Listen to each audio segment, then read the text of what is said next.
Grande vitória. Não só pelo que o Flamengo fez em campo, mas pelas convicções dele.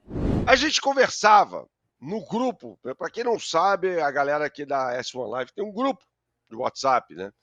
E claro que a gente fica falando ali sobre Flamengo, e claro que o grupo estava bem empolvorosa ontem, evidentemente, né?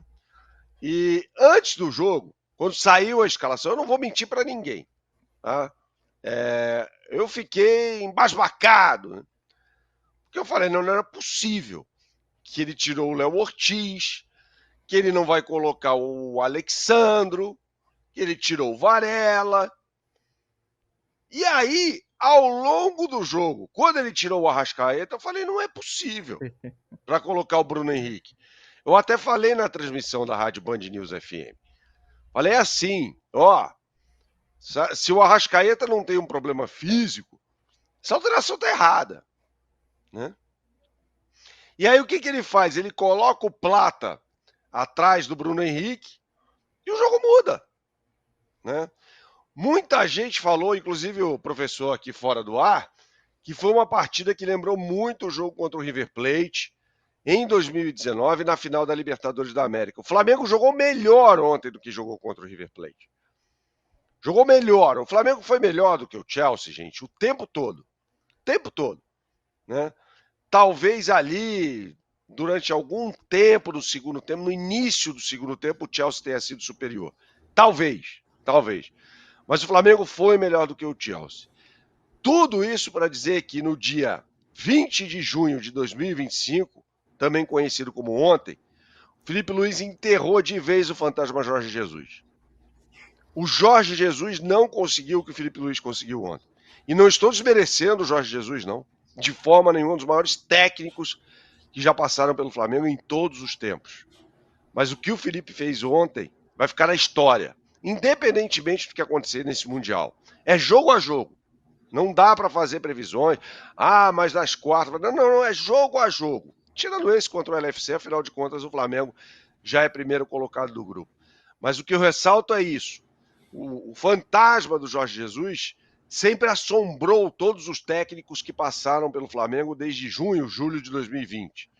Dessa vez, eu acho que o Felipe Luiz enterrou esse fantasma. Porque nem o Jorge Jesus conseguiu isso. Bom dia a todos. Perfeito, hein? Galera, ó, 163 mil, passamos da meta. Agora a gente vai rumo aos 164 mil, como fala sempre o nosso André Rocha aqui, né?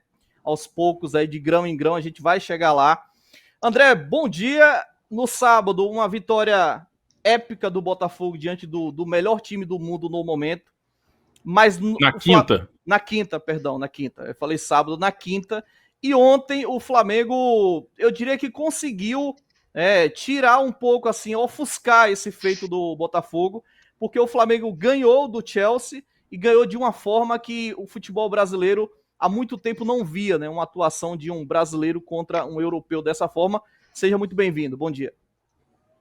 Bom dia, professor. Bom dia, Bernardo. Bom dia, Felipe, aí na produção. Bom dia a todos. Vamos chegando, dando like, por favor, para mais pessoas ficarem sabendo que a gente está aqui fazendo o debate de sábado. E faça a sua inscrição. Chegamos aos 163 mil. Obrigado a todo mundo que é inscrito. Mas você, que ainda não é inscrito, está no começo aqui da live com a gente, faça a sua inscrição, que sempre ajuda muito a gente. E você é notificado, né? Por exemplo, nesse Mundial, não são só as lives e os cortes. O Mauro manda boletins sempre que pode, né, dentro da cobertura que ele está fazendo lá para o canal dele, para os outros veículos em que ele trabalha, mas ele manda boletins para cá sobre a cobertura que ele está fazendo no Mundial. Então, assim, se sempre valeu a pena ser inscrito na S1 Live, nesse período do Mundial vale mais ainda. Então, se ainda não for inscrito, faça a sua inscrição. Rapaz, ontem foi um negócio de maluco, né? Eu acho que o principal de tudo, acho que assim, foi a grande vitória do Felipe Luiz. Grande vitória. Não só pelo que o Flamengo fez em campo, mas pelas convicções dele. Ele foi aquele cara que estava num canto, todo mundo falando, gritando e tal, não sei o que, todo mundo berrando, e ele, fiel às convicções dele, no final ele falou assim, eu não vou dizer assim, eu tava certo, porque futebol é fogo, né? Quer dizer, ele podia ter feito todas aquelas mudanças, podia ter perdido o jogo sem ter nada a ver com as mudanças e ele ia ser massacrado. Eu acho que o principal dele foi assim, a coragem que ele teve de fazer as escolhas e a coragem que o Flamengo teve em campo. A grande marca do Flamengo ontem, para mim, foi a coragem.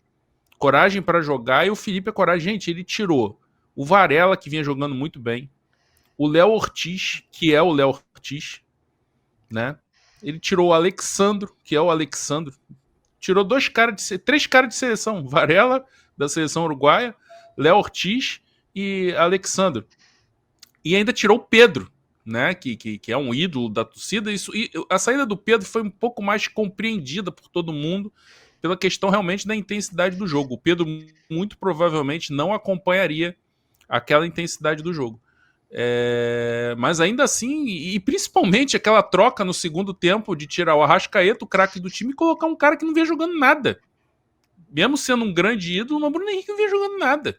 Tava muito mal, totalmente fora de sintonia, lá com suas questões pessoais também. E deu tudo muito certo, né? E com todos os méritos do time, do treinador e também dos jogadores. Assim, e a vitória do Felipe também foi em relação à sua liderança, porque conseguir fazer o time manter a calma e continuar executando o plano de jogo sem se desmanchar emocionalmente com aquele gol. Pô, o time tava jogando bem, criando e tal, aí falha do Wesley, gol do Pedro Neto, e eu pensei vendo o jogo como torcedor, acabou, o time vai se entregar emocionalmente no jogo. E não, essa foi a grande surpresa. Assim, o Flamengo não é um time dado a viradas, a grandes viradas, não historicamente, tô falando recente. Não é dado a grandes viradas, a manter a força mental e tal, para continuar competindo. O Flamengo ontem, assim, em termos de mentalidade, foi assim, o melhor que a gente já viu assim do Palmeiras, que é o que a gente mais elogia nesse aspecto nos últimos anos no futebol brasileiro, né? Essa coisa de continuar jogando, continuar competindo, jogando bem, jogando mal, mas tá lá, tentando, lutando. Só que o Flamengo tendo essa mentalidade, aí o Flamengo tem muitas ferramentas, né? Tem um time muito bom, acho que ontem ficou muito claro isso. O elenco do Flamengo é muito bom. O time do Flamengo é muito bom. E o Jorginho, assim, chegou para dar o toque final. Assim, não só de liderança, qualidade, conexão com o que tem de mais atual no futebol. Né? Um cara que estava jogando na Premier League até pouco tempo. Então, assim, foi uma grande vitória. Assim. E foi isso que o Bernardo falou, né? Quase 44 anos depois, o Flamengo colocou os ingleses na roda, né? O Flamengo foi Flamengo para o mundo ver. Acho que essa é a grande história desse jogo. E sim, até escrevi isso na minha coluna hoje. Eu fiz uma coluna hoje, né? Não costumo fazer aos sábados, mas né? Não tinha como não escrever hoje. Inclusive, só uma lembrança, em 2011, eu estava de férias onde eu estava trabalhando, e parei as férias para escrever sobre aquele 5-4 do Flamengo no Santos, né? Eu lembrei até disso, né? Quer dizer, hoje... Foi em julho, né, André? Foi perto do meu aniversário. Foi totalmente especial, né? Escrever esse texto de hoje. E o Flamengo, assim, só mais voltando, o Flamengo teve exatamente isso que está aí na tela, né? Teve uma autoridade inédita num confronto entre brasileiro e europeu. É lógico que o Flamengo não enfrentou o campeão da Champions League, enfrentou o campeão da Conference League. Ok. Mas é um europeu com uma tradição recente, ganhou 2 Ligas dos Campeões, né? Ganhou o Mundial lá em cima do Palmeiras. Tem história o Chelsea.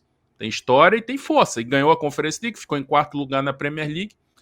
Agora, e o Flamengo se impôs no jogo. O São Paulo com Liverpool, Internacional com Barcelona, Corinthians contra o Chelsea, o próprio Botafogo contra o PSG, jogaram como tinha que jogar. Por uma bola, fechado, concentrado e tal, por conta do abismo de investimento, de nível. O Flamengo não. O Flamengo jogou olhos nos olhos com o Chelsea, sem olhar de baixo para cima. Olhos nos olhos. E foi melhor técnica e taticamente o jogo inteiro. Pode ter tido um momento ali do Chelsea ter uma superioridade talvez emocional no jogo, de tá com a vantagem no placar e tal, mas técnica e taticamente o Flamengo foi melhor o jogo inteiro. E se impôs, não reagiu ao domínio do Chelsea. O Flamengo se impôs. Isso foi o principal, grande diferencial. Então foi a primeira vitória assim, de um brasileiro sobre um europeu nesse século XXI, em que o brasileiro não jogou como time pequeno. O Flamengo jogou como time grande e se impôs como time grande contra outro time grande da Europa, com muito mais investimento que o Flamengo, mas o Flamengo fez história ontem. Fez história, os outros também fizeram, mas o Flamengo fez história à sua maneira. E isso aí eu acho que é o grande motivo de orgulho do torcedor hoje. Alô, tropa da S1 Live. A propaganda é a alma do negócio. Quer ver a sua marca estampada aqui diariamente na S1 Live? É só chamar agora no e-mail contato@s1live.com.